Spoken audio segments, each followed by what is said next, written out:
death, taxes, and Switch Pro rumors, these are life certainties. It's also why I was hesitant about even making this video. Rumors and leaks for a Switch revision seem to pop up more often than an ill-timed pop-up ad. This is for my fellow hunter! Haha, psych. And there'll probably be even more rumors by the time this video goes up. But with all the rumors swirling around about a new Switch with a bigger and better screen, 4K resolution support, more powerful internals, and a longer battery life, no one seems to be talking about the hardware itself. I'm talking about the unit itself, the JoyCons, the dock, and the like. Before the Switch, we had the Wii U gamepad, which felt like a Fisher-Price toy compared to its successor.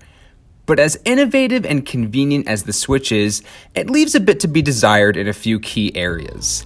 In this edition of the Load Times, we're going to talk about 5 things Nintendo should improve to its hybrid console in its inevitable revision.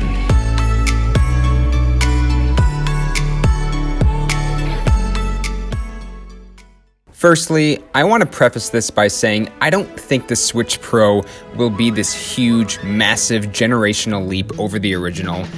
It'll most likely be similar to the modest upgrade that was the jump from the 3DS to the new 3DS. The current Switch's display is 6.2 inches, with the rumored Pro model sporting a 7-inch display. If this turns out to be accurate, that's only a jump of 0.8 inches and would most likely mean the new console will be the same size as the current model. Those large, ugly black bezels around the display would thankfully be trimmed back a bit, most likely. Number 1, let's talk about the Kickstand. It's not often I find myself playing in what Nintendo calls the Switch's tabletop mode. In this setup, players play with separate controllers, usually individual JoyCons, while the Switch is propped up on a table or any stable surface by its single kickstand that's hidden within the body of the console.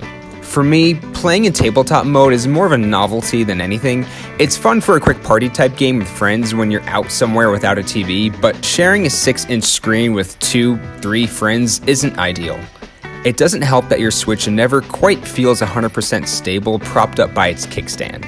If someone accidentally knocks into the table your console is on, it doesn't take much to knock that thing over. The kickstand itself also feels flimsier than I'd like. Luckily, it's designed to detach from the Switch when enough force is applied and can be snapped back on if need be. Seeing as how the Switch Pro would include a bigger and better display, I might be more inclined to try out tabletop mode now and then if I felt better about its stability. If the kickstand remained unchanged, at the very least, if Nintendo included a second one on the opposite side of the Switch, I'd feel better about taking it out at parties. Whenever we can have those again. Strap your wrist straps on because number 2 is gonna be a doozy. Let's talk JoyCons. Again, because I don't see the form factor of the Switch changing all that much, I think all of the JoyCons you currently own will be supported on this new system. But Nintendo would be wise to create some Pro JoyCons along with the Pro system that addresses some of the issues that the current JoyCons have.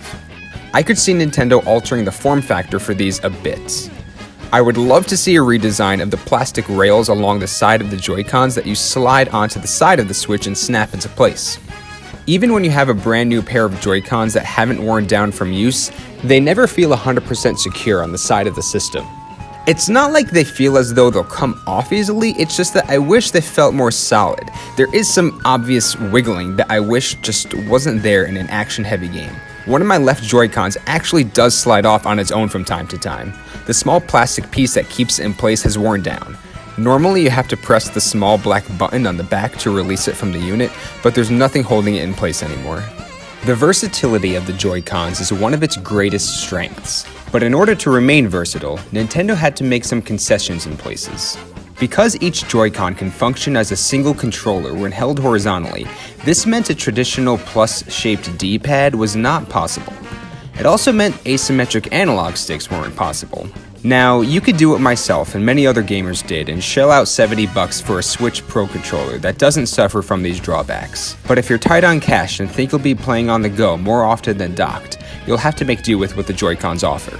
I get why Nintendo went for a separated D-pad, it's so that there would be individual buttons when held horizontally, but making it a single D-pad would still allow it to serve that purpose with the 4 directions acting as 4 different inputs.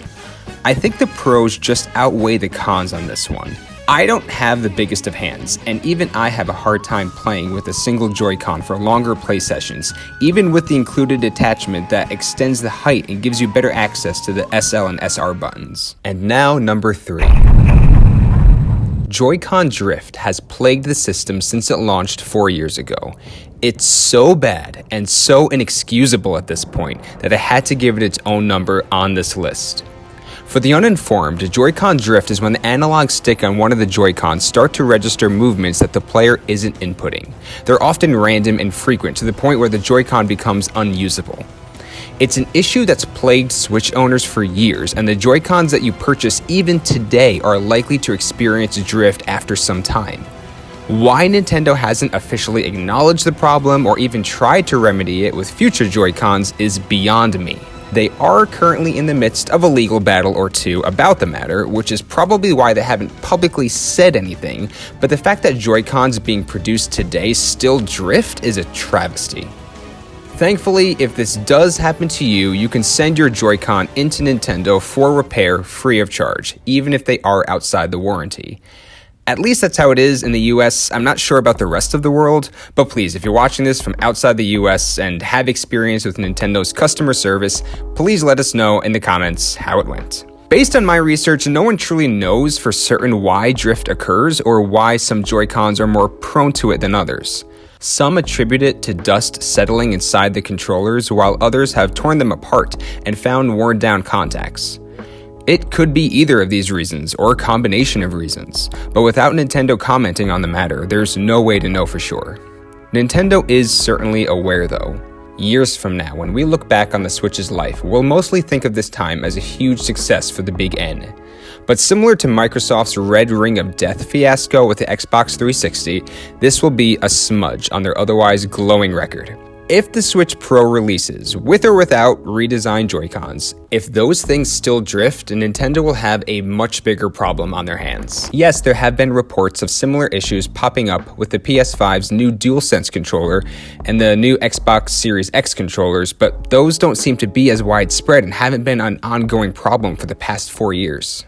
Number 4, let's talk about the dock. While I've been nitpicking at some of the shortcomings the Switch console has, at the end of the day, when you hold it in your hands, it still feels like a premium product. The dock, on the other hand, feels like it came as part of a Hot Wheels set. No disrespect to Hot Wheels, of course. And if you want to buy a new one on its own from Nintendo, that thing will cost you $60, which is just outrageous. Docking and undocking your Switch from it never feels great.